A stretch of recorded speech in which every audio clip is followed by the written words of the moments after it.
Today we're checking out Jackery's new Solar Saga 500, where we will check it out in a full assembled position and also disassembled position where I have it on this pole. That way we can see what it's like if you were to just line them up.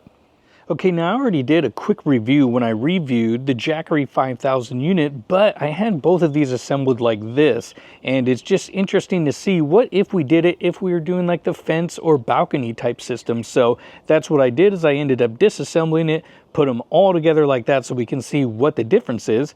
And so we'll test it how they have it assembled like this, or as if we had it assembled like that.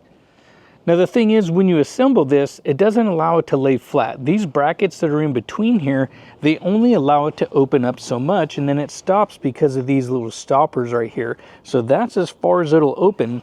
Now it will close all the way, but this is as far as it'll go as far as opening it. So you can't lay it flat. That's all it does. Now each one of these solar panels is basically 85 watts.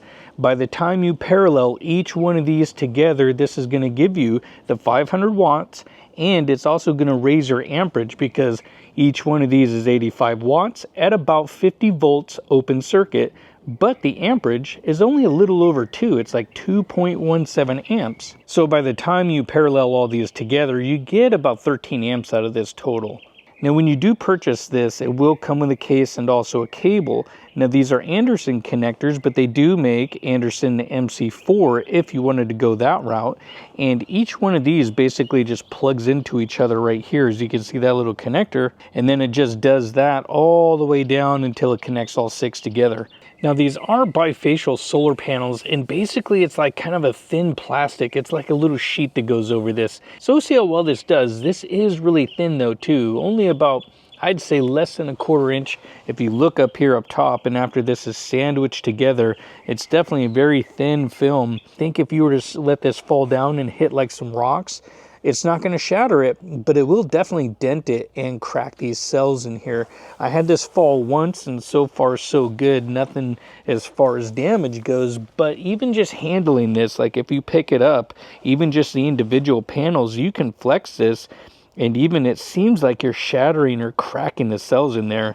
I mean, it's not super fragile, but it's also not exactly, you know, I would say the most durable setup. But just to show you how I have this on this rod, all I did was use the holes right here and just basically ran a zip tie through this for this test so I could set this up, because there's not really a good way to set up these panels because they are kind of floppy a little bit. So I ended up just doing the rod. Kind of works out pretty well. So let's see how well it does in this configuration, and we will try this in a few different ways. We'll run it left and right, lengthwise, and even stand it up just to see what it does and see how much power output we get with this one and also that one. Okay, so first test, we're just going to see what they're getting as they lay there. So as they lie, we'll see what happens. So the one laying on the ground, go ahead and plug this into the Jackery unit, and let's just see what pops up. And look at that. That's actually already better than I was getting the other day. Now, of course, my conditions are a little bit better today, as it is a pretty clear day, and I am almost about my solar peak. I'm about an hour away, so far looking really good. 315 watts. Okay, so that one is now unplugged. Now we'll just do this one and see how that does as it sits there in that kind of a funky array. We'll do the same port just to make sure, which is going to be that bottom one. Now we'll see what this one comes up with. And take a look at that. That's actually better than I was getting the other day. As the other day I was getting 250 watts. It was like no matter what I did. So, but again, today the conditions are a little bit better. Plus we are getting out of winter and going into spring, so the sun is higher in the sky. So that definitely is going to help our overall numbers. I did plug in both of them. So let's see what happens here. And now look at that, 640. So much better than the other day where I was getting about 525. Now we'll go play with them and see what happens. Now I did speed this part of the video up just so we can move along, but I did raise this into about 3 positions, and we can kind of keep an eye on the monitor to see how far the watts go up. So far as we can see, it is climbing, and right now at this position, I'm pretty much at the optimal angle of the sun, at least from what I can see. So 440 watts, 445 was about the max that I was seeing out of this configuration. I then stood it up just to see how well it would do if you were to just put it out here as this and about 330. Now as we check the other array, and again I did speed this video up, that way we can move along quicker, as I held each position for about 25 to 30 seconds. As you can see, as I continue to raise it up and get it into a better position, the wattage does go up. Now there is one thing to note, as if you look at the solar panels, they're actually backwards. I wanted to test the backside first and then see what happens after we flip it around.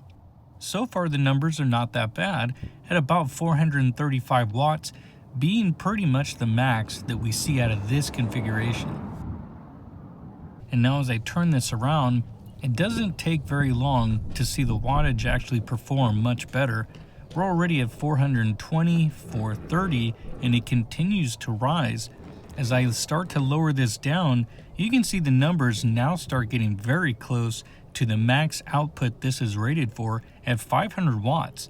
If I had maybe a more rigid pole where it starts to dip on the left side, I may have been able to hit the 500 watt or even over mark. But so far, these are actually performing better than expected, at least in this configuration, as the other configuration is a little bit interesting and not conventional. Now I did do some shade testing as well, just curiosity to see how well they would perform. After shading one panel and starting at about 330 watts, this is actually correct for about an 85 watt panel. So far these are doing very well and exactly as they should, act independently of each other. So with this whole panel covered, I'm going to proceed to cover up more of them. And so then you can see now the power is definitely dropping off as I get two of them covered, and then I'll go ahead and cover up a third. And now you can see that as I try to pretty much cover up this whole array, we can see our wattage definitely drop off, but the shade performance is actually not bad. All right, guys, what do you think? They actually performed really good. I was surprised that, obviously setting them up more traditional, you're going to get more power out of it. But even this didn't do that bad, much better than the first time around. But again, for the price of this thing, it really just makes it hard to justify. So I'll leave some options below. I hope you liked the video, and I hope to see you in another.